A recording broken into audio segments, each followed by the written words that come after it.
La sortie du président Bassirou Diomaye Faye continue de susciter des réactions dans l'opposition. L'Alliance pour la République n'a pas tardé à apporter sa réplique. D'abord, Seydou Gueye et ses camarades ont fait le bilan des 100 jours du président Bassirou Diomaye Faye. Le constat est évident pour le résumer.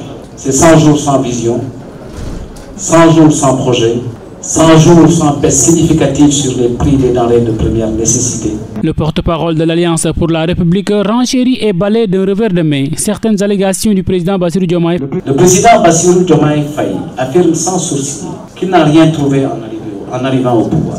Cette réponse traduit son ignorance manifeste des règles et mieux, un défaut palpable de coordination avec ses services dont il vante curieusement les compétences. Ce qu'il est convenu d'appeler fonds politiques de la puissance publique sont des fonds votés à l'Assemblée nationale dans les rubriques et les montants ci-après dans la loi de finances initiale 2024.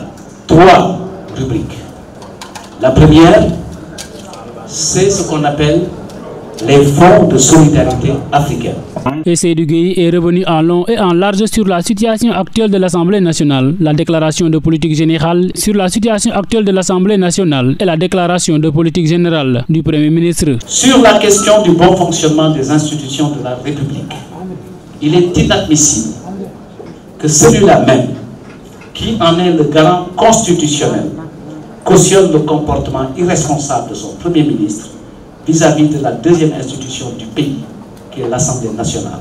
Contrairement aux affirmations du président Diomaye Faye, c'est le bureau de l'Assemblée nationale qui avait mandaté le président de l'Assemblée nationale pour trouver une solution consensuelle dans le cadre du dialogue des institutions. Les membres de l'Alliance pour la République n'ont pas occulté la situation judiciaire, notamment le débat sur le Conseil supérieur de la magistrature. Selon ces derniers, le nouveau régime cherche à installer sa propre justice.